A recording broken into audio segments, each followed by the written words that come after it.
Je suis né dans la région de Mons, exactement à Jemappes, en 1924. Je suis issu d'une famille de travailleurs. Je n'ai pas fait d'études à cause de la guerre, bien sûr, mais automatiquement, dans la région, il y avait énormément de résistants. Et par la suite, avec l'âge, je suis rentré dans la résistance à l'âge de 18 ans, 19 ans, par l'intermédiaire de mon épouse.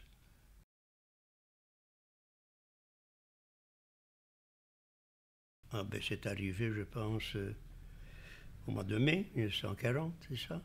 Le 10. Le 10 mai 1940, ben, nous étions dans nos occupations journalières, et alors on est arrivé dans l'usine en nous disant, ben voilà, il faut rentrer parce que les Allemands ont envahi la Belgique. Et nous, jeunes, nous ne savions pas ce que c'était que de la guerre. Naturellement, nous avons vu les anciens, c'est-à-dire la génération d'avant nous, qui ont paniqué, vraiment paniqué, parce que c'est des gens qui avaient connu la guerre 14-18, et avec toutes les misères que ça apporte. Et voilà, quoi, on est rentré à la maison et on a attendu pour savoir les événements. Je travaillais avec mon père dans l'industrie. Mon père était un genre de contremaître, si vous voulez, au laminaire de Jemappes. Et comme j'adorais faire la mécanique, et j'ai toujours fait de la mécanique, et je me suis dit, tiens, je vais travailler avec mon père. Mais à l'âge de 14 ans, donc 15 ans, donc c'était le début de la guerre pour nous. On s'est dit, on ne peut pas rester à rien faire. Bon, automatiquement, il y a eu le ravitaillement, il fallait tirer son plan. Hein. Alors à ce moment-là, ben, je travaillais 8 heures avec mon père, dans le ménage de Jemappes, et le soir, j'allais à l'école technique d'Ornu, et ça a duré 4 ans comme ça.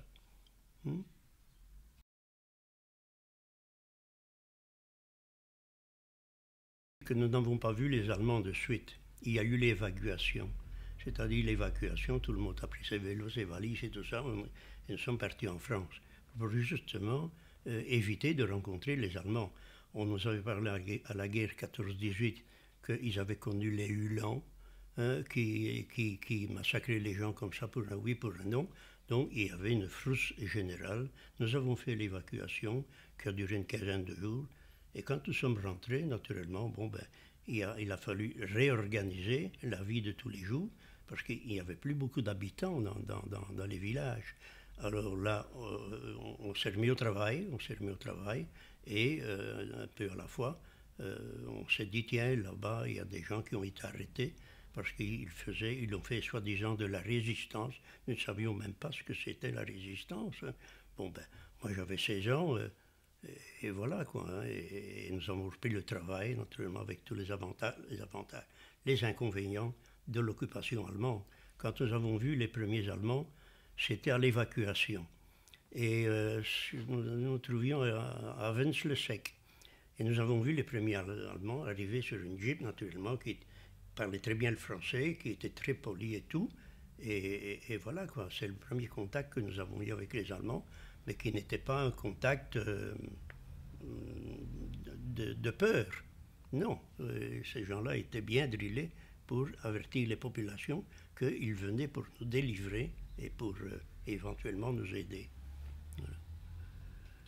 Oh, ben écoutez, avec un vélo et des valises et avec les parents, on dormait dans les fermes. Heureusement, il a fait très très bon. Au mois de mai 1940, on dormait dans les fermes, on dormait dans les prés.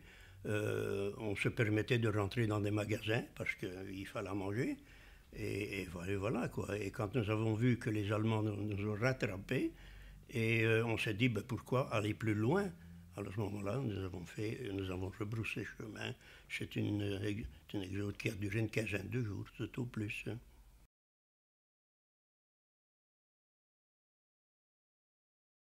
Avant ça, on ramassait, comme on disait, on ramassait les jeunes de 18 ans pour partir travailler comme travailleurs obligatoires en Allemagne. Ils sont venus une première fois à l'usine, ben, on s'est caché un petit peu, mais enfin une deuxième fois, une troisième fois, Et j'ai été ramassé, comme on disait, pour partir en Allemagne comme travailleur obligatoire. J'avais juste 18 ans. La première fois que je suis passé à la Wurzbüstel, qui se trouvait boulevard Dolé à Mons, j'étais tout petit, j'ai jamais été très grand et je n'avais pas l'air en très bonne santé. Et ma tante, qui était maman de mon épouse, est venue avec moi trouver le colonel qui s'occupait de Le colonel Schulz. Le colonel Schulz. Oui, qui s'occupait de prendre des renseignements pour savoir ce que nous faisions, tout ça, était là et il m'a laissé partir. Mais j'ai été reconvoqué une deuxième fois, et cette deuxième fois, naturellement, j'ai dû partir. Je suis parti à Leipzig. À Leipzig, naturellement, bon, ben, c'était la guerre, mais la vie n'était pas plus mal qu'ici, au contraire. J'ai conduit des choses là-bas que je ne connaissais pas en Belgique, notamment pour le travail, pour l'organisation du travail. Alors voilà, ben, je suis resté 1 an là-bas comme travailleur obligatoire pendant un bombardement, très grand bombardement. Il y a eu 30 000 morts à Leipzig. J'ai eu la chance de sauver une femme qui était ensevelie sous sa maison. Et suite à cet événement, donc, j'ai été appelé par le patron de l'usine, qui parlait très bien le français, et qui m'a donné l'autorisation de revenir en Belgique. J'avais raconté naturellement que mon mère était malade, ce qui n'était pas vrai, et je suis revenu en Belgique pour 15 jours, avec une autorisation en bonne et due forme. Mais après les 15 jours, il fallait que je devenais réfractaire, comme on disait. Il fallait que je me cache. Effectivement, les Allemands sont venus à la maison pour me reprendre et je me suis caché chez ma cousine, Léonce, qui habitait Mons, à la rue de la Coupe, et automatiquement, c'était un centre de résistance. Alors, quand j'ai vu tout ce va-et-vient, donc je suis rentré dans la résistance par l'intermédiaire de mon épouse. Donc, elle était effective dans la résistance, dans l'armée secrète, enfin. Voilà comment je suis rentré dans la résistance.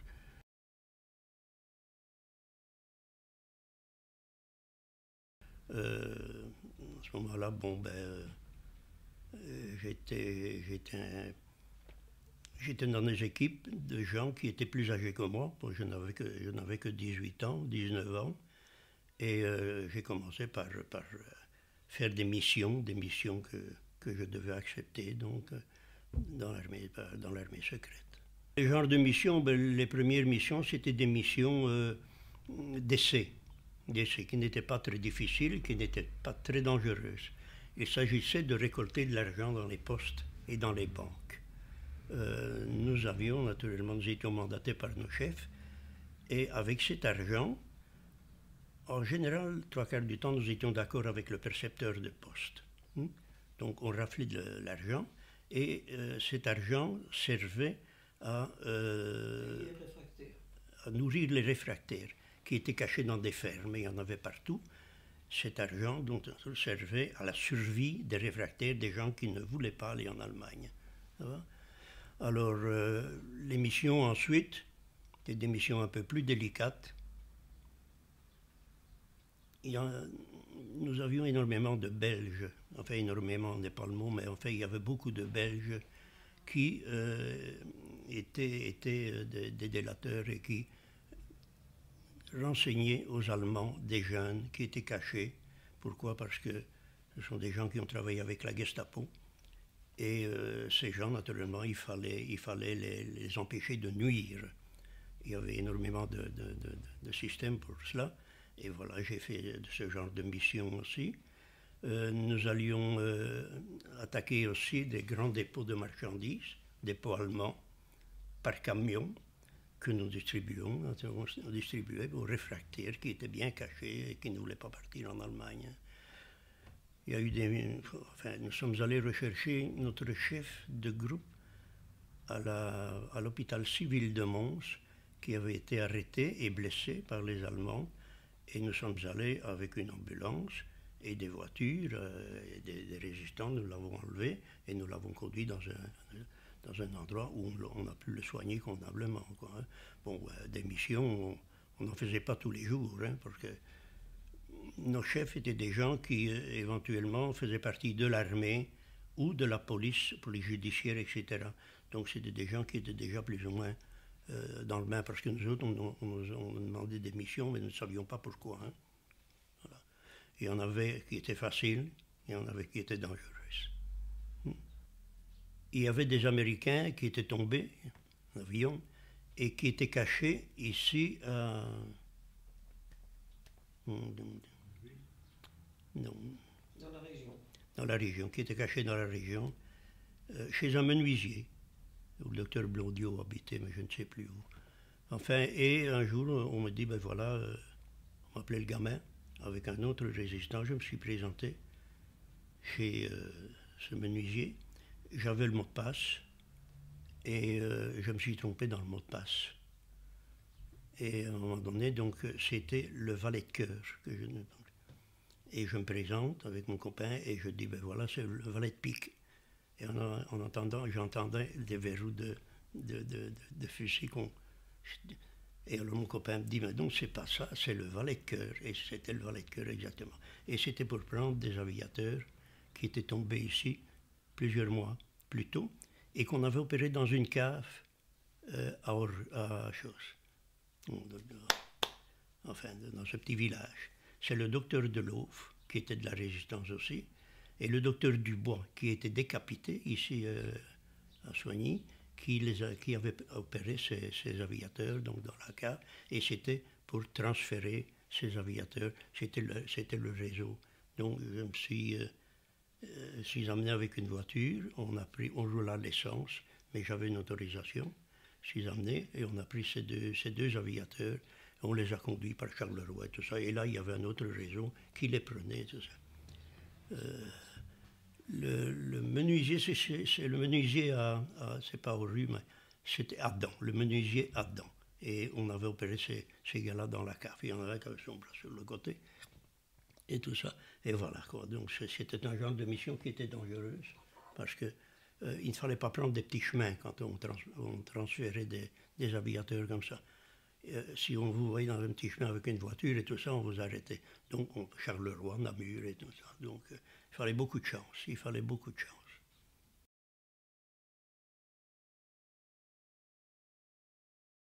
En général, le dimanche, on ne travaillait pas, comme on disait. On ne faisait aucune action. Et c'était un dimanche, le 2 juillet. Et nous avions une petite réunion chez ma tante, qui était sa maman, donc. Une petite réunion comme ça de résistants. Il y avait notre chef qui était là et je devais porter de la nourriture à un chef, mais qui était caché, qui était bien caché. Et nous recevions de temps en temps des photos avec des gens qu'on savait qu'ils étaient dangereux pour la jeunesse et nous devions les renseigner. Et en portant cette nourriture, je rencontre une personne qui nous avait été signalée. Donc c'est dans la rue de la Coupe. Je reviens sur mes pas et je raconte au chef, il dit, oh ben ça va, il y avait 4 vélos devant le café, et nous sommes partis, donc, et nous avons rattrapé cette personne, qui était une personne qui avait déjà fait prendre à peu près 200 jeunes pour partir en Allemagne. Donc, mais malheureusement, nous n'avons pas su faire l'action. C'était un piège, la Gestapo était derrière. Alors, nous sommes partis derrière la prison.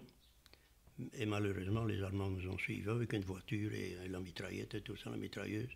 J'ai mon copain qui était tué à côté de moi j'ai été blessé. Et le 4e homme, qui était le chef de la résistance, de la police, il faisait partie de la police judiciaire, il a pris le boulevard Dolé, non pas le boulevard Dolé, le boulevard en face de la prison de Mons, il a réussi à se sauver. Donc, sur les 4, un mort, un blessé, et mon copain a été arrêté aussi et transféré donc à Mauthausen.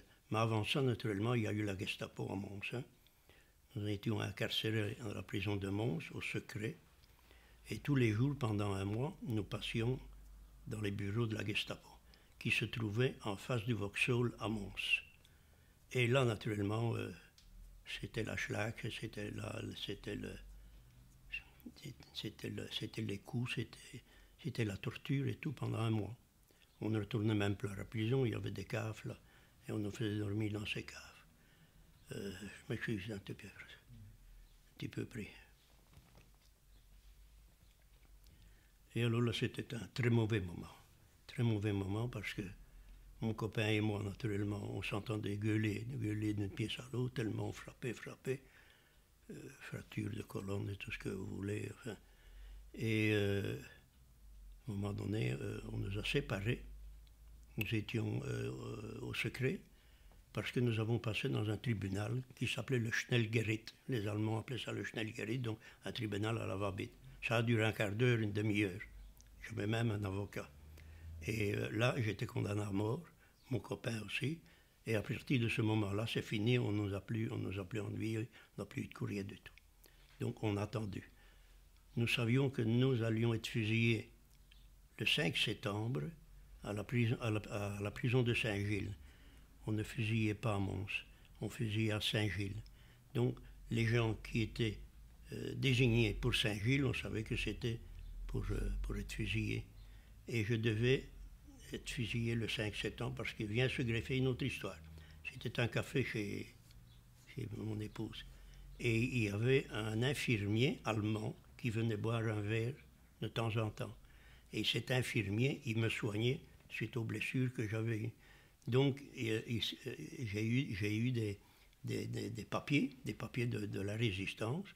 Et un beau jour, cet infirmier vient pour me soigner. Et les Allemands avaient un grand revers sur leur veston.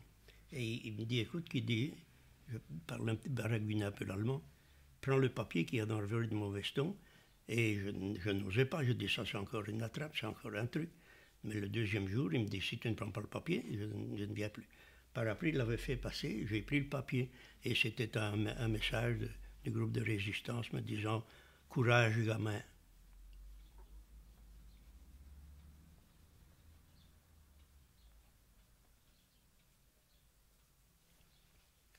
Alors, le 2 septembre, c'était l'embarquement. Alors, le 5 septembre, je devais être transféré pour être fusillé à Saint-Gilles.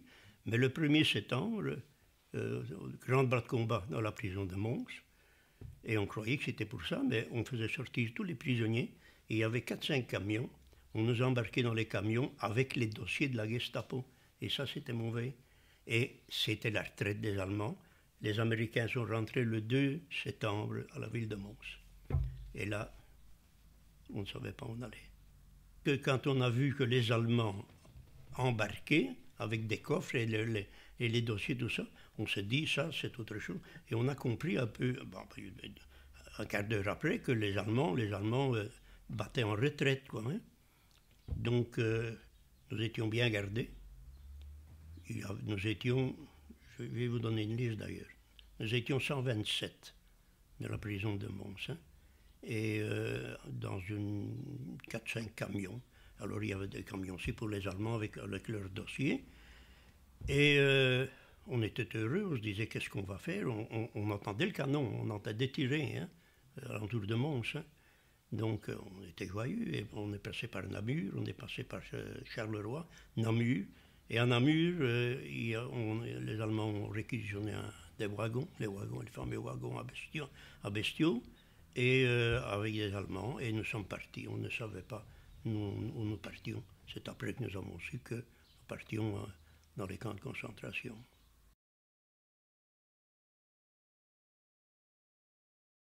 Nous étions à peu près une soixantaine par wagon. On ne savait même pas s'asseoir, il fallait rester debout. Là, dans les wagons, c'était l'enfer. Premièrement, il y avait la soif. La faim, non. Quand vous avez soif, vous n'avez pas faim. Mais on s'est arrêté une fois sur les 5 jours. Et là, le train se mettait toujours sur le côté pour laisser passer des trains d'armement allemand qui partaient sur le front et tout ça. Et là, à un moment donné, les machines à vapeur, elles devaient faire de l'eau. C'est-à-dire, il fallait remplir les tenders d'eau. Et nous avons demandé si on ne pouvait pas avoir à boire. Il y avait des Schwesters, c'était les infirmières allemandes. Et elles nous ont donné des gobelets avec cette eau. Mais cette eau n'était pas potable. On mettait des produits dans cette eau pour ne pas que les tenders rouillent trop vite. Donc nous avons eu la chiasse et alors nous avons été très malades. Mais enfin, on est resté 5 jours là-dedans. Il y a eu une dizaine de morts. Quand nous ne savions pas où nous allions. Hein. Mais je dois vous dire qu'on s'est battu, on s'est griffé, on s'est bousculé. Il y a des gens qui sont devenus fous dans ces wagons. Hein. Alors, bon, on ne savait pas faire ses besoins ni rien du tout, vous vous rendez compte, hein. On est dans un coin. Alors, quand on est arrivé, 5 jours après, on ne savait pas où on allait. Et à un moment donné, il y avait des interstices sur les planches du wagon. Et il y a un gars qui nous dit, on passe sur un pont métallique et il y a une grande rivière. La grande rivière, c'était le Danube. Et nous étions en Autriche. Et c'est comme ça que nous sommes arrivés en Autriche. Mais je m'exprime mal, parce que avant d'arriver à Mauthausen, nous sommes partis sur Neuengamme. Neuengamme qui est au nord de l'Allemagne, près d'Hambourg. Et là, comme les Allemands avaient tous les dossiers, 8 jours, nous sommes restés 8 jours, là, en dormentaire. Et là, ils ont fait une sélection des gens qui avaient été condamnés à mort, les plus mauvais, les terroristes, comme le disaient les Allemands. Et nous étions 127, on a refait une sélection, nous sommes remontés dans des wagons, ça a de nouveau duré 4-5 jours, et nous sommes arrivés à Mauthausen, donc par le Danube, par le train. Quand nous sommes arrivés, il y avait une dizaine de morts. Entre parenthèses, nous étions 127 dans ce wagon, 2 wagons, et nous sommes rentrés à 8 sur les 127. Oui. Actuellement, il en reste encore un.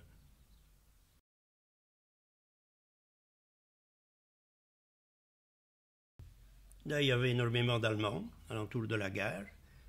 Les chiens, les bergers allemands. Les Allemands avaient une très grande capacité pour gueuler, et les chiens aboyaient, et les chiens mordaient dans les mollets, mais enfin. Et nous sommes partis sur un petit chemin, une petite route de 4 à 5 kilomètres. Et très handicapés que nous étions, hein, parce qu'on avait faim, on avait soif, et on était en loc. Et on s'est traîné, et quand on est arrivé en haut de cette colline, on a vu un énorme camp, une énorme masse de pierres qui était le camp de Mauthausen. Mais nous ne savions pas ce que c'était. On a dit, tiens, voilà une forteresse. En Belgique, il y a quelques forteresses comme ça, il y a oui, à Namur et tout ça. On s'est dit, qu'est-ce que c'est? On ne savait pas que c'était. Si, on avait lu à la gare, il y avait Mauthausen, il n'y avait personne qui savait où on était. On ne savait même pas qu'on était en Autriche. On se demandait toujours, Mauthausen, qu'est-ce que c'est, où?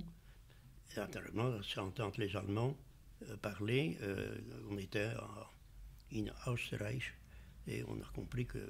Mais quand on a vu cette masse de pierres, on ne savait pas où on allait. Nous sommes rentrés.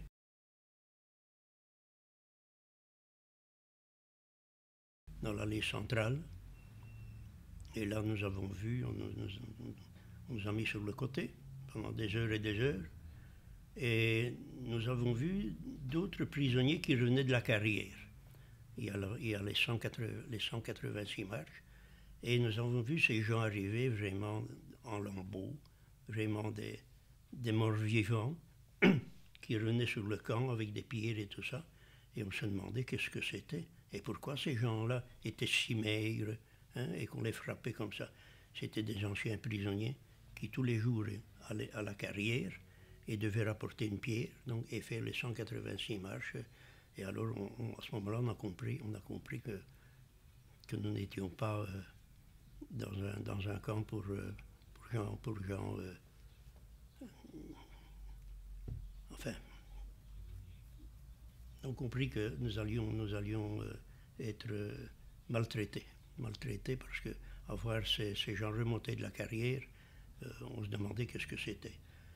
Et on nous a parqués sur le côté de la cour à Mauthausen, et qui s'appelait le mur des lamentations. Ça existe toujours. Et là, pendant 1 jour, 2 jours, 3 jours, on nous a laissés là. Ça s'appelait le mur des lamentations. Ça voulait bien dire ce que ça voulait dire. Et on se demandait ce qu'on allait faire avec nous, sans manger, sans rien du tout. Hein. Bon, dans les wagons, je vous dirais qu'on a fait des choses invraisemblables. Pas tout le monde, mais il y a beaucoup de gens qui ont bu leur urine d'ailleurs. Hein. Parce que mort de faim, c'est rien du tout. Mort de soif, c'est terrible, c'est horrible.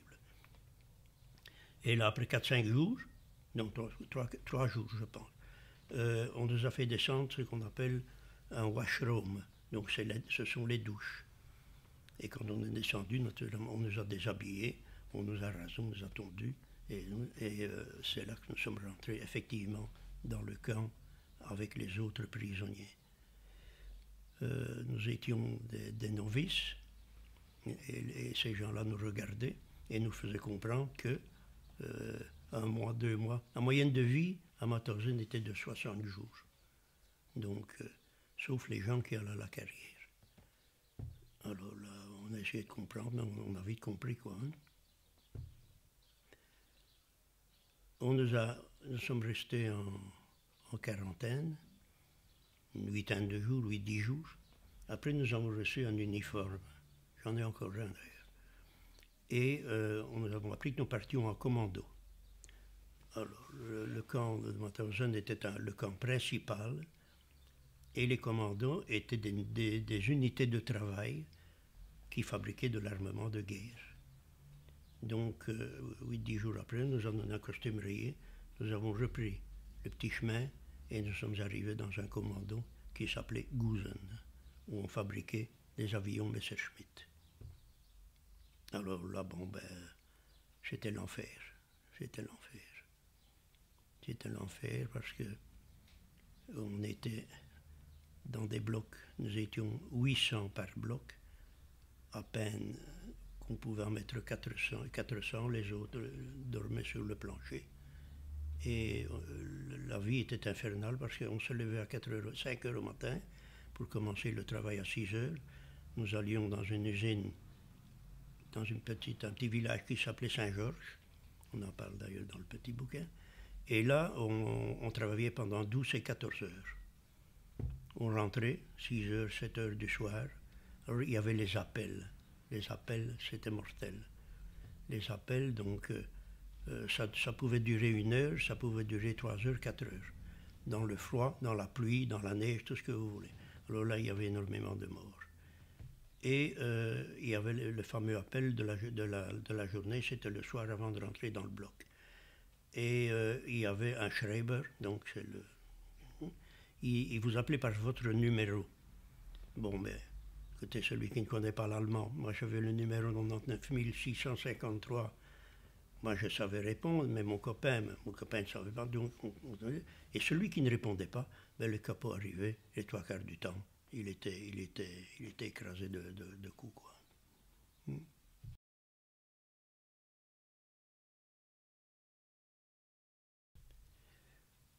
Cette vie était très difficile. Il y a eu beaucoup de suicides parce que nous étions entourés de barbelés qui étaient électrifiés. Et quand vous aviez compris que vous ne sortiriez pas vivant de ce bagne, énormément de gens se sont jetés sur les barbelés.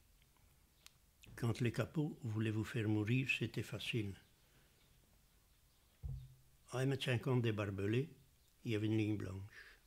Il y avait des miradors tout autour du camp, avec les mitrailleuses. Il y avait une ligne blanche.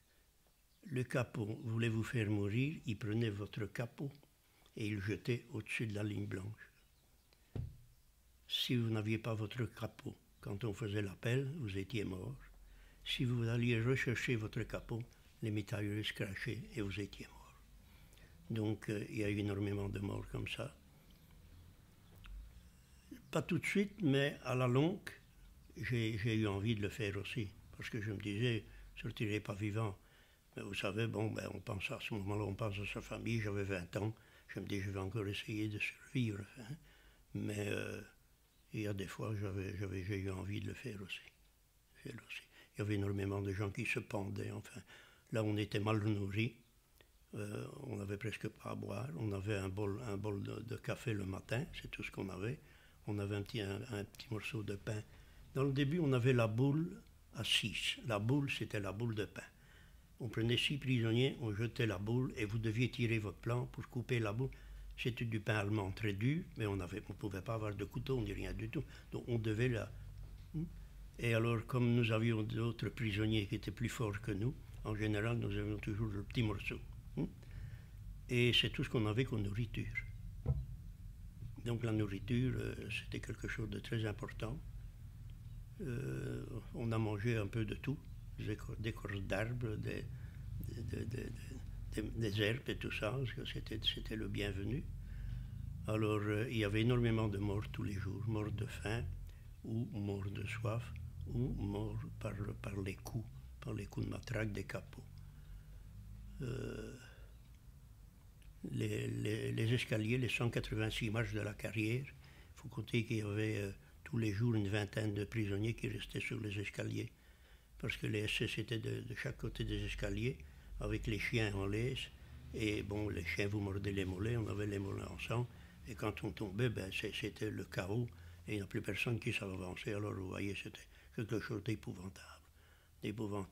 Quand je suis retourné une année, Léonce n'était pas avec moi. J'ai refait les sangs.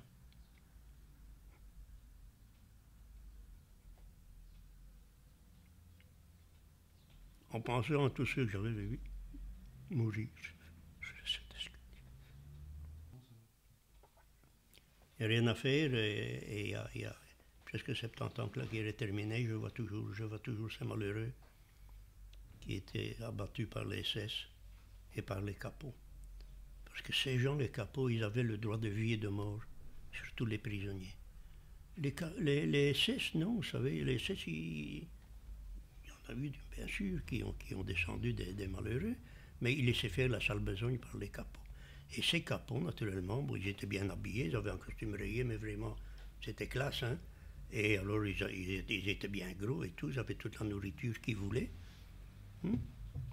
Mais c'était vraiment des assassins. D'ailleurs, à la libération du camp, Mauthausen, les SS s'étaient habillés en civil quelques jours avant le camp. On entendait le canon.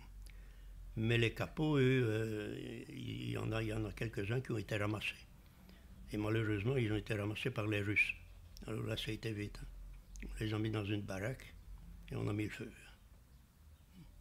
Mais enfin, je n'ai pas connu dans les Allemands des gens qui prenaient part de nos misères.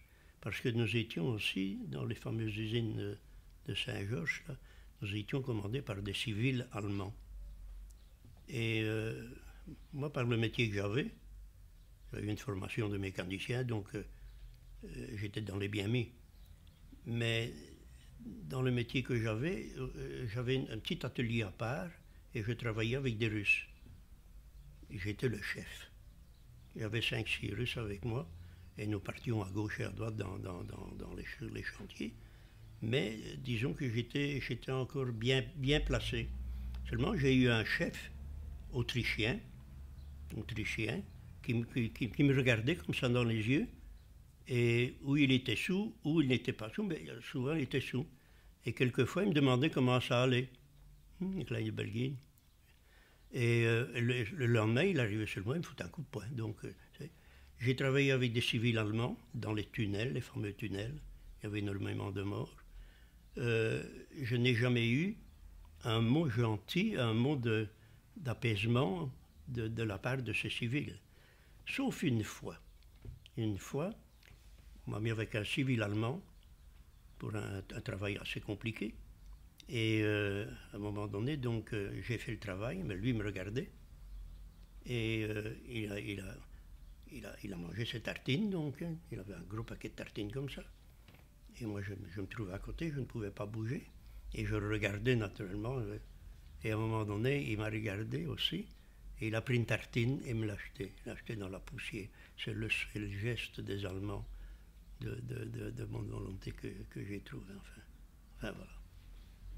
Le petit atelier où je travaillais, c'était un atelier de réparation. Donc, elle était accolée à une maison, une villa, qui est toujours là, d'ailleurs. Et ce petit atelier faisait de la mécanique, faisait de l'électricité, tout ça, pour les tunnels. Et un beau jour, le chef m'appelle, et je vois qu'il discute avec la femme, et il y avait une ancienne lampe de vélo. C'est ce que c'est, hein, au carbure, quoi. Hein. Et il me dit, tu vas réparer la lampe de cette dame-là. Je regarde, la lampe était pourrie, parce que dans cette lampe-là, on mettait de l'eau et du carbure. Et alors, j'en ai une d'ailleurs ici, de lampe comme ça. Et à un moment donné, donc, je dis, bon, ben ça va, je répare cette lampe, je vais d'un autre côté, je bricole. Et disons que 2 heures après, la lampe était réparée, que je rapporte. Et le chef donc frappe à la porte, parce qu'il y avait une porte entre cette ville-là et l'atelier. Et la dame m'appelle, une dame à peu près d'une trentaine d'années. Elle m'appelle et elle me donne quelques tartines, quelques croûtons de pain. C'était inespéré, c'était un trésor. Hein. Alors, je dis merci, merci, merci. Mais le lendemain, je la voyais qu'elle sortait de la maison et qu'elle allait derrière, et il y avait des garines à lapin, à côté d'un muret. Un muret toujours existant d'ailleurs. Et alors, elle allait porter de la nourriture à ces lapins. Et de la journée, naturellement, je partais à 4 pattes, faire le tour de l'atelier, me cachant toujours et arrivant derrière les garines à lapin, je bouffais tout. Et à un moment donné, je vomissais. C'était des choses, des salades, du chou, n'importe comme ça. Donc j'ai vécu comme ça pendant une quinzaine de jours, jusqu'au moment où elle m'a surpris. Elle m'a surpris, alors je dis maintenant c'est la mort. Elle m'a regardé, elle n'a pas pleuré, mais j'ai vu que dans ses yeux qu'il y avait quelque chose d'humain. Et alors elle n'a rien dit. Elle n'a rien dit au capot. Elle n'a rien dit au capot. Si elle avait dit au capot, au chef d'atelier, j'aurais été liquidé. Hein. Mais j'ai après essayé de revoir cette personne-là. Hein. Mais je n'osais pas frapper à la porte, bien sûr. Hein. Et je ne l'ai plus jamais revue. Quand je suis retourné à Mauthausen, donc la première fois c'était en 1983, et je suis retourné donc à Gouzen, et je suis allé frapper à la porte de cette ville-là. Malheureusement, on n'a pas répondu. Est-ce qu'on a su que nous étions là, mais que la personne n'a pas voulu répondre? Ou est-ce que ce n'était peut-être pas elle? Il y a eu des changements de propriétaire, parce que dans cette ville-là, le mari, c'était un type qui travaillait dans les tunnels, qui était chef, quoi, un ingénieur comme ça. Ben, j'ai été frappé à la porte et malheureusement, on ne m'a pas répondu. Parce que je dois vous dire que quand on faisait un pèlerinage à Mauthausen, nous allons dans les commandos. Par exemple, nous allons dans un commando qui s'appelle Ebensee, aussi avec des tunnels. Et là, quand nous arrivons à Ebensee, on voit les rideaux des fenêtres qui se ferment. Est-ce que c'est par pudeur ou est-ce que c'est parce qu'ils se sentent responsables? Mais ils n'aiment pas de nous voir. Hein. C'est la vie du bloc. Il y avait énormément de morts tous les jours, qu'on sortait, donc tous les cadavres qu'on mettait devant le bloc. Mais il y avait des jours, par exemple, qu'on ne travaillait pas. Le dimanche, on ne travaillait pas. Ça, on n'a jamais compris pourquoi. Donc on divaguait dans le camp. Mais le dimanche matin, nous devions rester dans notre chalet. C'est-à-dire, c'était des chalets à 3 étages, et nous étions à 5 par étage. Vous vous rendez compte? 2 comme ça, et un au milieu. Et on ne pouvait pas bouger tant qu'on donnait la nourriture. Seulement, il y avait énormément de morts. Alors, naturellement, quand il y avait un mort ou 2, on les tenait.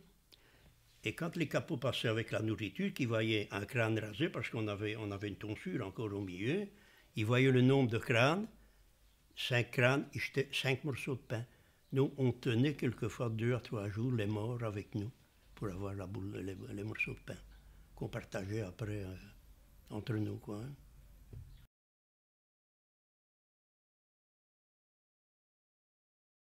Je voulais mourir, je n'étais pas le seul, vous savez. Mais quand c'était le moment de le faire, c'est-à-dire que à ce moment-là, vous repassez toute votre jeunesse. J'avais 20 ans. J'ai pensé à ma famille, j'ai pensé au mien. Et quelquefois, je voulais le faire parce que, rendez-vous compte, quand nous avions fait 10 et 12 heures de travail, on revenait. C'était l'appel. Vous étiez en guenille. On n'avait pas de chaussures, des claquettes en bois. Et vous restez quelquefois 1 heure, 2 heures, 3 heures, debout, sans bouger, dans la neige, dans le froid. Il gelait quelquefois -15. Alors, il y a des fois, il y avait énormément de gens qui sortaient du groupe et qui se jetaient dans les barbelés, ou après la ligne blanche. J'ai essayé de le faire et au dernier moment, je me disais toujours non, non, non, non, non, non, non. Mais j'aurais bien voulu le faire. Mais je n'ai pas eu le courage. Je n'ai pas eu le courage. C'est dur, vous savez, de se suicider quand on a 20 ans.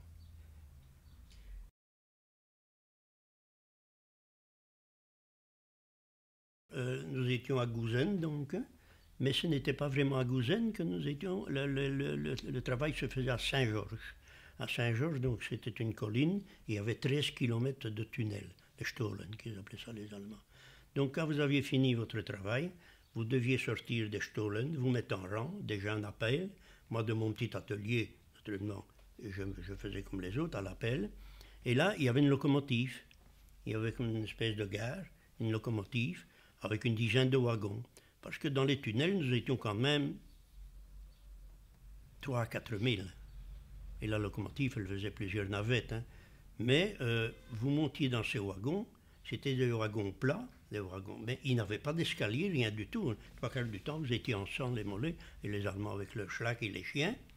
Et alors là, vous faisiez un voyage de 4-5 km de Saint-Georges à Gouzen pour revenir au camp, mer. Et là, c'était pas fini. Quand, où c'était avant d'aller à Saint-Georges, où c'était après, on remontait sur Mauthausen et on allait à la carrière. Donc c'était un supplément de travail, nous devions remonter une pierre. Bon, les Allemands étaient dans le bas de la carrière. Si on voyait que vous preniez une trop petite pierre, ils vous en faisaient prendre une grosse, et là c'était la fin.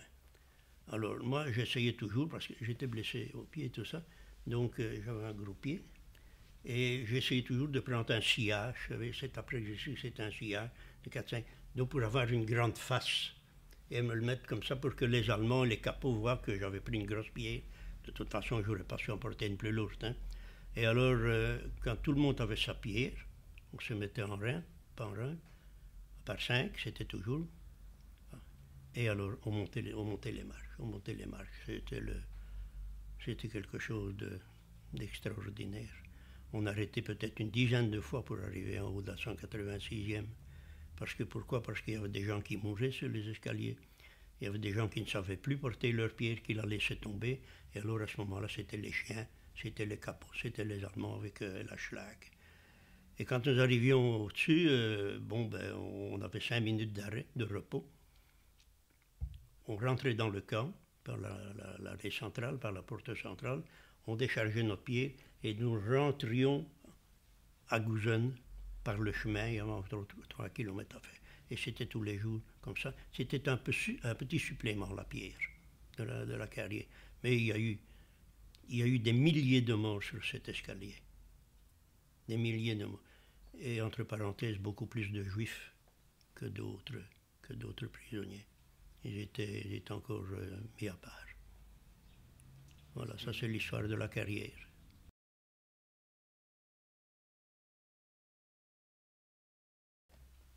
Et avec nous, naturellement, ils avaient une étoile jaune. J'en ai une, j'en ai pris une sur un cadavre avant de revenir. Elle était là, elle l'ai arrachée. Je l'ai toujours dans ma voiture. Ils avaient encore un statut autre que le nôtre. Tout ce qui était juif avait encore un chose, une façon de vivre tout à fait différemment de nous.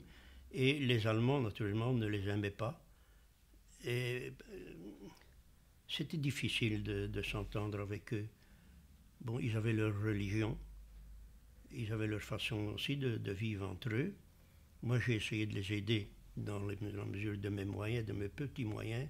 J'ai travaillé avec plusieurs juifs. Quand il y avait quelqu'un à tuer dans un groupe, on choisissait le prisonnier avec une étoile jaune. Il n'y avait pas de problème. J'en ai eu avec moi parce que j'avais une petite équipe de 5 prisonniers. J'étais le chef. Alors on réparait le matériel des tunnels, quoi, hein, les criques, mais chaque fois que les Allemands voulaient frapper notre petit groupe, c'était sur le juif qui frappait.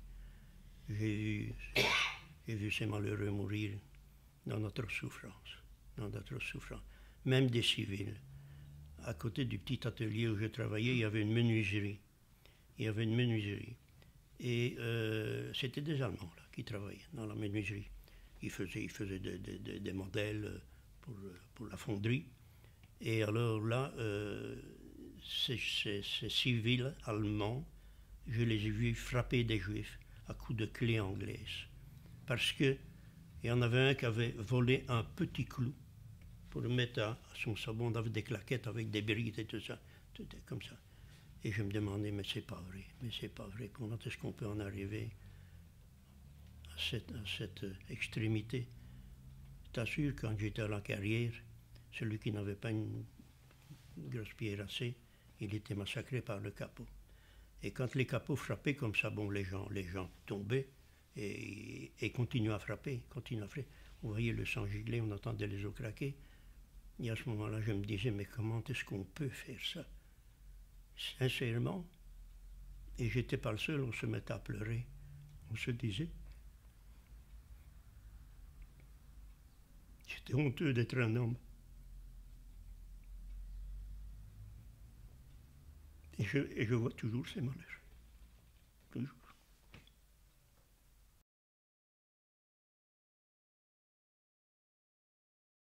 Bon, la construction de Mauthausen a commencé en 1938. Là, ce sont des prisonniers espagnols, suite à la révolution espagnole, qui ont été déportés et qui ont commencé la construction du camp de Mauthausen en 1938. Je pense qu'il y avait 12 000 Espagnols. Quand la guerre est finie, il en restait une dizaine sur les 12 000. Et c'est eux qui ont commencé la construction du camp. Et avec la venue des prisonniers, qui a toujours continué, la construction du camp s'est toujours agrandie. Le camp était un carré, si vous voulez, d'à peu près 1 kilomètre sur 1 kilomètre, avec les blocs, avec la cuisine, avec les morgues, avec tout ce que tu veux, mais c'était comme ça. Donc ce sont les Espagnols. Et les Espagnols, par après, qui sont devenus, je ne vais pas dire des capots, mais ils avaient une certaine responsabilité qui leur était accordée par les Allemands. Ils nous ont aidés. Il y en a qui nous ont aidés, mais ils n'osaient pas trop s'avancer non plus. Hein. Mais voilà, c'est la construction du camp qui a permis... et cette carrière a été ouverte en 1938. D'ailleurs, nous sommes allés.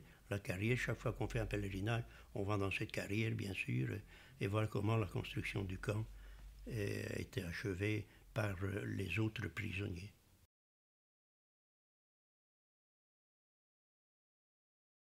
C'est-à-dire le matin, à la sortie du bloc, hein, le capot était de là et il a pris 2 prisonniers, dont moi et un juif, sur les 800. Je me dis, j'ai pas de chance, qu'est-ce qui va se passer? Mais c'était pour nettoyer le bloc, le plancher, grandes eaux. Et alors, quand le bloc a été nettoyé, il était 2-3 heures de l'après-midi. Le capot est revenu et le juif, malheureusement, avait la dysenterie. Et naturellement, il avait fait ses déjections sur le plancher. Le capot s'est informé de qui avait fait ça. Et le juif a dit que c'était lui. Alors là, je vois toujours, il l'a pris. Il l'a mis entre 2 rangées de lits. Il l'a mis sur le dos et il l'a marché sur la gorge jusqu'au moment où la mort a fait son œuvre. Ça a duré une dizaine de minutes. Mais moi, j'ai dû rester au garde à vous. Et quand j'ai vu le juif qui était mort, il l'a pris, il l'a mis sur le côté, je me dis, ça va être mon tour. Mais il m'a regardé, il a réfléchi, et il ne l'a pas fait. Il ne l'a pas fait. Et il est allé discuter avec le chef du bloc qui était devant, là, il l'a eu. Et puis il est revenu, et Raos, il m'a fait sortir. Naturellement, comme je le voyais tous les jours, ce capot, et j'avais été le témoin d'un de ces crimes, parce qu'ils ont tué sur une journée. Hein. Moi, je me disais, je vais y passer aussi. Hein. Mais je dois dire, j'ai eu la chance de ce côté-là. M'a laissé en paix.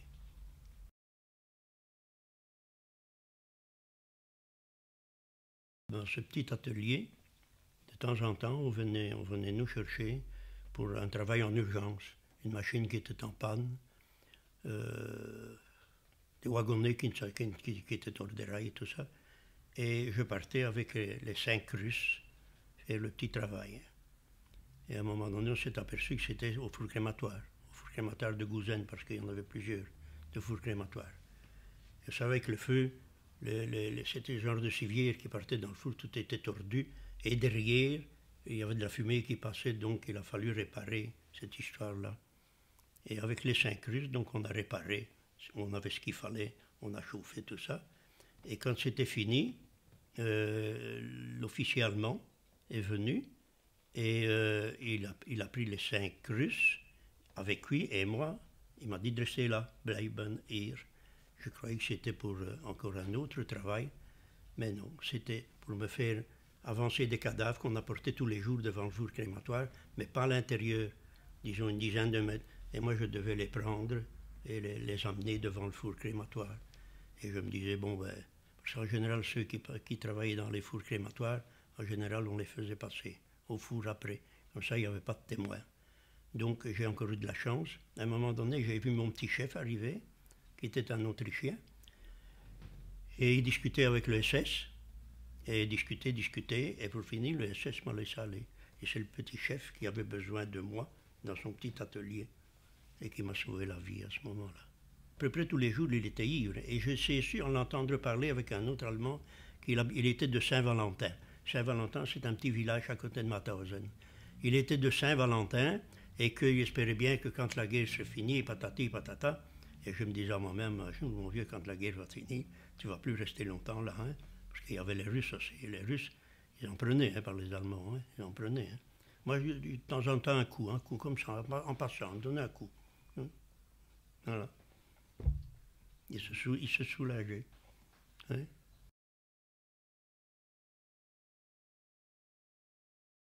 Pas beaucoup de prisonniers qui n'ont pas fait un passage par le revire.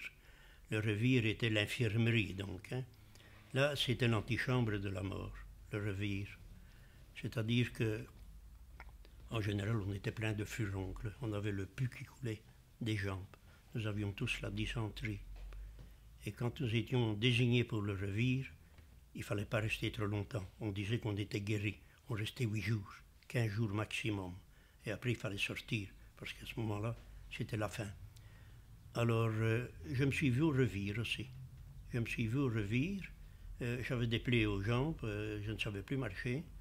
Et bon, à un moment donné, il y avait un Polonais qui était là et qui savait très bien parler l'allemand. Et je logeais avec lui, c'est-à-dire que j'avais un chalet et nous étions à 2 dans ce chalet. Il parlait très bien l'allemand. Et à un moment donné, il a discuté avec le chef du revire, qui était un médecin. Et j'ai compris qu'il disait que nous devions sortir parce que nous avions du travail, nous faisions cela, et nous sommes sortis. Mais en général, quand vous passiez au revire, le maximum c'était 8 à 15 jours. Et le revire, c'était quelque chose d'épouvantable, parce que partant du revire, on faisait des sélections. À ce moment-là, on voyait des Allemands arriver, on mettait une table, comme ça, des chaises, il y avait des médecins en blanc, des capots, des officiers allemands, et il y avait le Schreiber avec une liste. Et on passait tout nu devant la table et le médecin allemand. Et c'est suivant qu'on marchait droit, ou comme on était encore, disons, plus ou moins valide, mais on ne savait pas dans le début si c'était à gauche qu'on devait aller, du bon côté, ou à droite. Donc il y avait links, on recte, et on essayait de ne pas passer tout de suite pour voir les plus mal lotis de quel côté ils allaient. Parce qu'on savait que ceux qui partaient de ce côté partaient au crématoire ou à la chambre à gaz. Donc on essayait toujours de reculer. C'était vraiment le cinéma de la mort. Le cinéma de la mort. La dernière fois que je suis passé devant cette sélection, j'ai laissé passer une vingtaine de... Et quand j'ai vu les moins bien, je me suis mis de l'autre côté. Parce que j'avais été considéré comme dans les moins bien. Mais j'ai passé d'une file, je suis passé dans l'autre. Si le capot vous voyez, vous étiez mort. Hein. Et à ce moment-là, figure-toi que j'ai vu des camionnettes blanches. Des camionnettes blanches, avec des croix rouges. Et on se demandait ce que c'était. C'est après que nous l'avons su. C'était la Croix-Rouge suisse, avec des délégués qui venaient rechercher des prisonniers. Alors, dans cette dernière sélection, il y en a peut-être 300-400 qui ont survécu, parce qu'il y avait des délégués suisses qui ont pris ces prisonniers, qui qui les ont mis dans les camionnettes, qui sont partis sur la Suisse, et les autres sont partis à la chambre à gaz, au crématoire. C'était encore une loterie, là. Et on entendait le canon. On entendait le canon.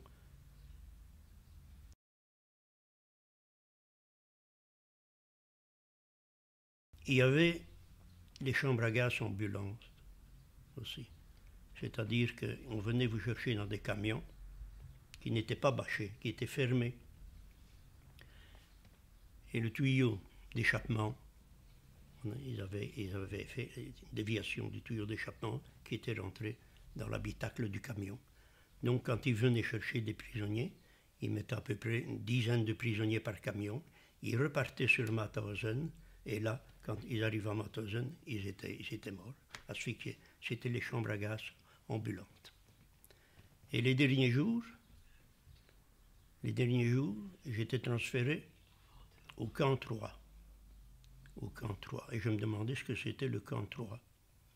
Et ce camp 3, il est tout au bout de la place d'appel, à Mauthausen, à gauche. Et il se trouvait juste en face de la chambre à gaz. Et je suis resté 8 jours là, dans ce camp 3, presque nu, petite chemise jusque-là. On se baladait, on a mangé de la terre, c'était de l'argile, je m'en souviens encore, en attendant notre tour pour passer à la chambre à gaz. Et là, à un moment donné, il y avait un bonhomme qui avait tous ses cheveux, un grand monsieur. Il avait tous ses cheveux noirs, et on dormait par terre, et on dormait naturellement, tu sais, un côté de l'autre, et c'était pas très chaud non plus. Et à un moment donné, j'ai su que c'était un Canadien, un soldat canadien, et il a échappé naturellement à la chambre à gaz. Et à ce moment-là, j'ai su que c'était un Canadien, un soldat canadien, parce que le premier jour que les Américains sont rentrés dans les blocs, ils sont venus avec une civière, ils n'ont pris que lui pour l'embarquer. J'ai des photos d'ailleurs. Voilà, ça c'est les derniers jours.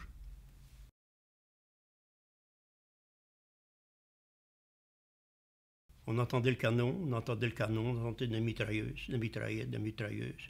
Et on nous a enfermés dans un bloc, nous étions nus, les uns sur les autres. Sur du fumier, hein, parce qu'on pissait, on faisait tout. Hein. On était là-dedans, il y avait plus de toilettes, il n'y a plus rien du tout. Et à un moment donné, on a entendu crier, on a entendu tirer dans le camp. On savait à peu près que c'était la libération, mais on ne savait pas ce qu'on allait faire de nous. Parce qu'avant ça, il y a eu les marches de la mort. Les SS prenaient des prisonniers pour transférer dans d'autres camps par les routes, donc. Hein, c'était les fameuses marches de la mort. Et à un moment donné, donc, j'explique aussi, j'étais sourd, j'étais aveugle, je ne voyais plus bien. Et à un moment donné, j'ai vu un soldat qui a ouvert la porte, et on a crié « Les Américains ».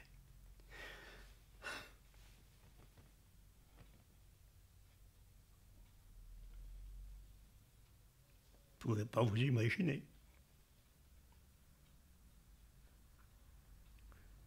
On aurait voulu lui sauter dessus. Seulement, il a fermé la porte tout de suite. Quand il a vu la crasse, l'odeur, que l'odeur, je l'ai toujours dans le nez. Et voilà comment nous avons été libérés. C'est-à-dire, il y avait... j'étais inconscient. Et j'étais dans les pommes. Et à un moment donné, donc, j'étais dans le cirage et je vois quelqu'un qui est à genoux sur moi. Et je demande que c'est. Et il m'a donné l'extrême onction. C'était le curé de Champion qui était avec nous. Voilà, c'était la libération. Une joie. On n'aurait plus jamais pareil. Les gens sont devenus fous dans le camp. Fou. Mais, petite anecdote, on aurait voulu manger, mais ils ne voulaient pas nous donner à manger, et ils ont bien fait. Parce qu'à ce moment-là, il y a des gens qui ont reçu des colis, venant de la Suisse, ils ont tombé dans un bloc où il y avait des colis tout pleins, jusqu'au plafond. C'était des colis qui venaient de Suisse, il y avait des sardines, il y avait du chocolat, il y avait de tout là-dedans. Ils ont tout bouffé, et le lendemain, ils étaient morts. Hein. Ton ventre qui colle à ton dos. Moi, je me souviens que je ne savais pas combien je pesais, mais quand je suis revenu à Bruxelles, qu'on m'a mis sur la balance, je pesais 28 kilos. J'ai vu des milliers de morts. Je peux vivre 100 ans. J'ai vu mourir des enfants.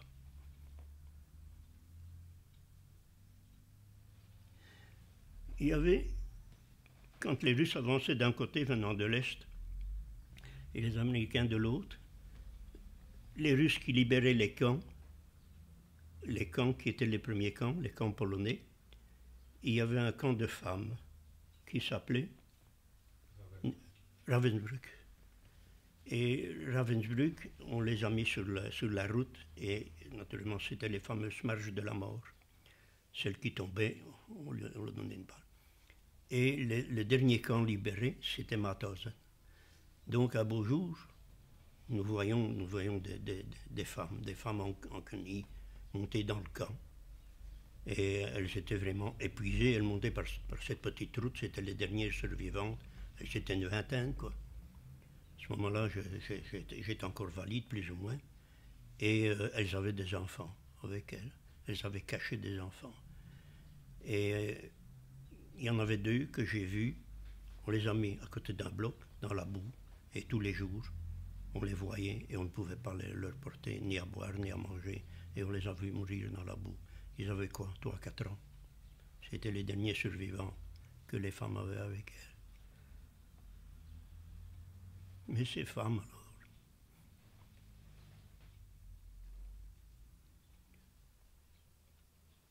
c'est difficile d'en parler maintenant. Pas pour moi, tu sais. Pas pour moi. Pour ceux que j'ai vus, pour elles. Enfin, voilà. Et il m'arrive encore d'avoir des cauchemars. Et de me mettre dans un coin.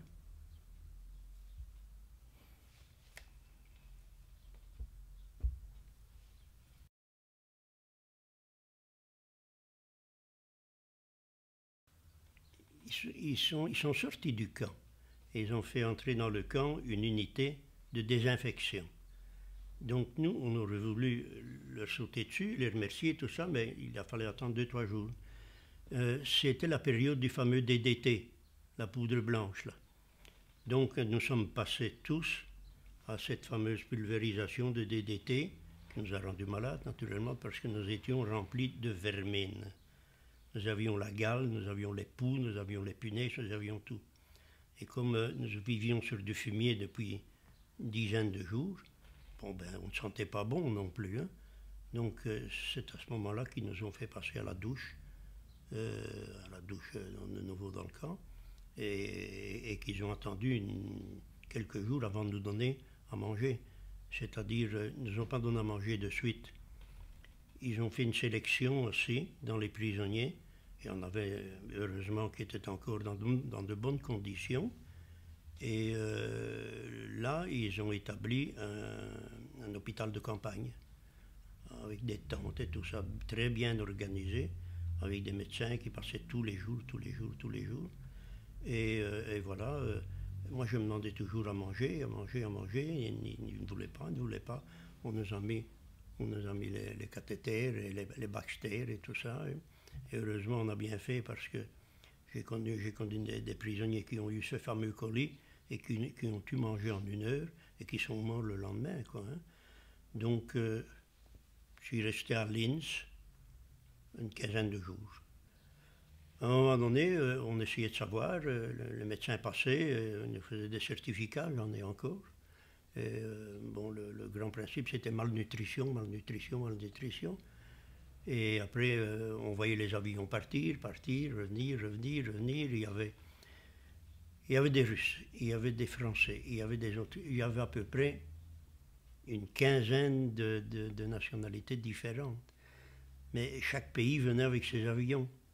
Donc il y avait un encombrement là, à l'aérodrome de Linz, quelque chose d'épouvantable. Donc j'ai dû attendre une quinzaine de jours sous la tente, d'avoir un tour dans un avion. On monte dans l'avion, c'est un avion sanitaire avec des couchettes superposées. Et alors, naturellement, nous étions une bonne dizaine par avion. On n'en avait pas plus de Belges. Et nous revenions et on dit on va bientôt arriver à Bruxelles. Les Américains nous avaient dit d'une bonne heure, 1 heure et demie, nous serions à Bruxelles. Et à un moment donné, on regarde par les hublots, on voit la tour Eiffel. Le pilote s'était trompé. Il était parti sur Paris. Parce que tous les prisonniers politiques français partaient sur Paris. Il y avait l'hôtel, le fameux hôtel, je ne sais plus quoi, à Paris. Il y a beaucoup de Belges qui ont été là-bas aussi. Oui, oui, beaucoup de Belges qui sont allés là-bas. Alors, naturellement, on a fait le tour de Paris et puis on est revenu à Bruxelles.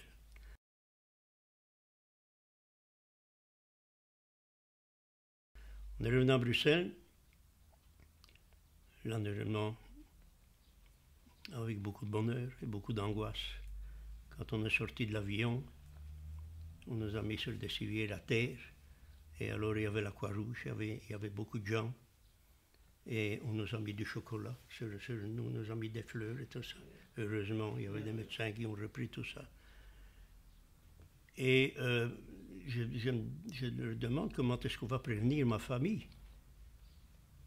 Et on dit, bon, on va prendre votre adresse et tout ça, on va prévenir. Mais mon adresse, je ne la savais plus bien.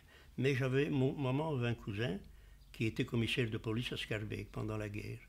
Et à 10 heures du soir, au journal Parler, il a entendu qu'un certain Maurice Verdal avait atterri à Evere. Et alors, il a envoyé un télégramme à maman. J'ai toujours le télégramme.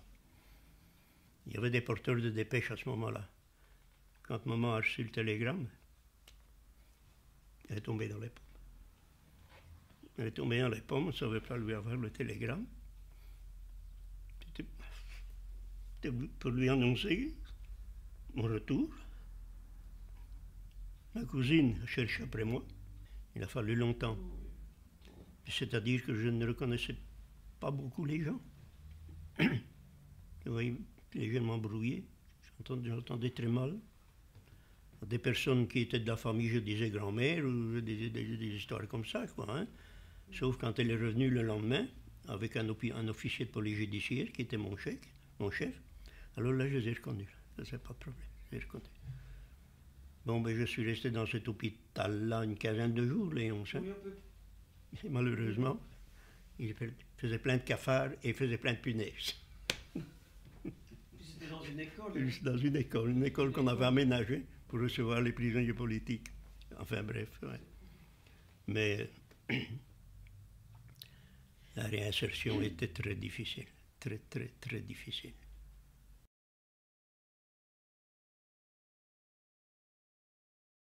Il y avait énormément de cadavres devant les blocs. Devant chaque bloc, il y avait des montagnes de cadavres. J'imagine que vous avez vu des photos avec les cadavres, ce n'était que des os et des bouches grandes ouvertes. Et alors, à un moment donné, donc, on a creusé en urgence des grandes fosses communes. Et naturellement, il y a des responsables français et belges qui auraient voulu qu'on prenne les matricules de ces gens, parce qu'en général, on était nus quand on était... Et ce sont des choses, des bulldozers de l'armée qui ont fait. Mais alors, on est allé chercher les gens du village de Mauthausen pour les sortir des blocs et les porter dans les fosses un peu dignement, quoi. Hein. Naturellement, ces gens-là, on a commencé à nous raconter qu'ils ne savaient pas qu'il y avait des malheureux et de la violence dans les camps de concentration. C'était pas vrai, ils le savaient tous.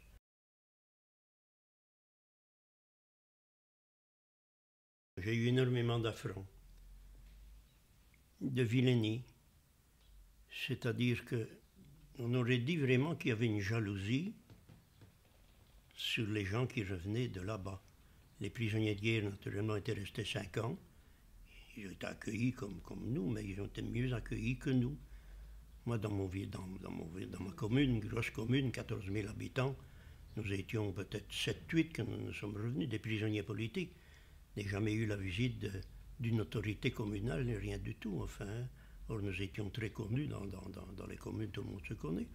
Mais, et puis j'ai eu des réflexions vraiment désagréables, comme si j'avais été en vacances là-bas. Oui, oui, oui. Des insultes, j'en ai eu. Oui. Vous autres, les prisonniers politiques, on vous a donné beaucoup trop d'argent et tout. Je suis resté au lit pendant 4 ans. avec rien. Avec rien, rien. Et à un moment donné, nous avions de l'ONAC, il y avait l'ONAC à ce moment-là, avec mademoiselle Jean Debien, qui est toujours là d'ailleurs, hein. Et nous avions de temps en temps un petit subside de 500 francs. Mais nous n'avions rien, nous n'avions pas la protection de l'INIC à ce moment-là, il fallait le temps d'organiser tout ça, hein. Bon, ben, nous n'avions pas de médicaments, nous n'avions rien, or on avait des plaies partout, Et naturellement, quand on avait un petit subside comme ça, de 500 francs, on l'a eu 3-4 fois, ça se savait. Ça paraissait dans les journaux locaux, la province, etc. Et vous autres, vous êtes dans les bien mis, hein. Vous avez encore eu beaucoup d'argent, etc. Et j'ai tout le temps eu des réflexions dans ce sens-là. Il n'y a pas tellement longtemps, encore, il y a quelques années, il y a un bonhomme qui a téléphoné de la brigade Piron, à l'amicale de Jemap, où je fais partie du comité, en disant, vous savez, vous avez un bonhomme, la Maurice Berdal, qui est dans votre amicale, mais Maurice Berdal n'a jamais été dans la résistance, il n'a jamais été dans un camp de concentration, et il n'a jamais patati patata. Que voulez-vous dire là? On a fait le nécessaire, mais je pouvais prendre un avocat et attaquer ce bonhomme-là, qui était un ancien combattant, qui était de la brigade Piron. On ne comprend pas. On ne comprend pas. C'est malsain, c'est méchant.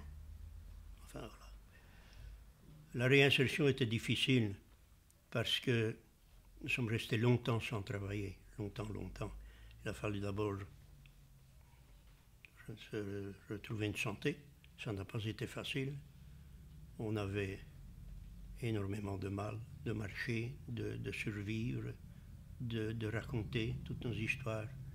On vivait dans un autre monde. Eux, naturellement, en Belgique, quand nous sommes revenus, il y avait un an qu'ils étaient libérés. Ils vivaient déjà dans l'abondance. Quand nous sommes rentrés, nous étions à peu près des inconnus. Et on nous a mal acceptés. Alors, naturellement, pour la réinsertion, moi, je n'avais pas fait d'études. J'ai travaillé dans la mécanique, tout ça. Ça me plaisait bien. Bon, ben, il a fallu que je retourne à l'école plusieurs années, quoi, pour me faire une petite place au soleil. Alors, j'ai exercé plusieurs métiers.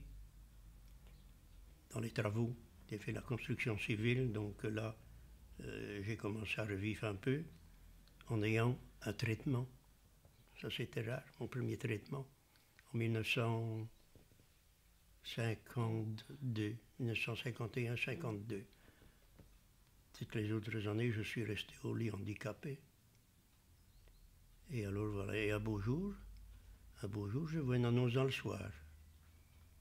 On demande surveillant conducteur de travaux pour la ville de Soigny.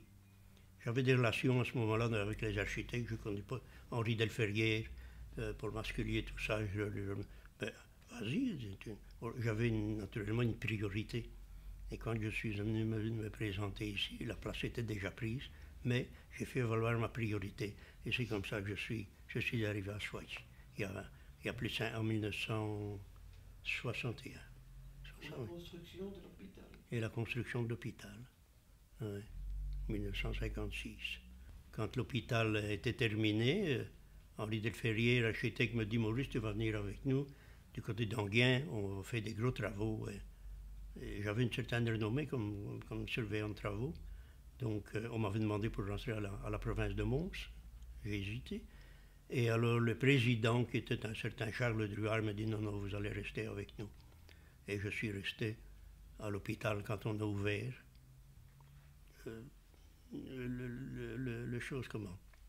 Le directeur me dit « Maurice, vous allez rester avec nous, vous allez organiser l'ouverture de l'hôpital et tout ça. » Et je suis devenu chef d'entretien à l'hôpital, avec tout le personnel, sauf le personnel médical, rien à voir. Et puis on m'a demandé de faire l'économa. Mais je n'ai jamais fait l'économa. Mais ma première épouse était infirmière. Donc j'ai bouquiné sur son livre, Économie domestique. Et c'est comme ça que je suis devenu économe à l'hôpital pendant 30 ans. Donc j'ai fait une carrière complète, je vais dire, à l'hôpital. Mais j'ai dû faire bâtir à Soigny. Il devait être disponible 24 heures sur 24. Enfin voilà. Mais, bon, ben, Henri Delferrière me dit, écoute Maurice, tu vas être obligé d'habiter Soigny. J'ai un petit terrain du côté du chemin du Tour qui me dit, si tu veux, je te le vends. Et donc, ben, ça va. Donc j'ai acheté ce terrain, j'ai fait construire. J'ai conduit bien sûr beaucoup de gens ici. J'ai conduit beaucoup de gens par rapport à l'hôpital, tout ça. Et voilà quoi. Et ça fait 50 ans que j'ai fait bâtir ma maison ici. Mais je n'ai jamais eu de contact comme un vrai Sondégien, avec les Sondégiens. Premièrement parce que vous avez un caractère différent de nous. Nous, on est beaucoup plus ouverts. Et deuxièmement, ben, si Léon. Et deuxièmement, j'ai été contacté par certaines personnes ici qui s'occupaient des anciens combattants et qui ne m'ont pas proposé d'entrer dans leur amical, quoi. Donc je suis resté à Mons, je suis resté à Jemappes.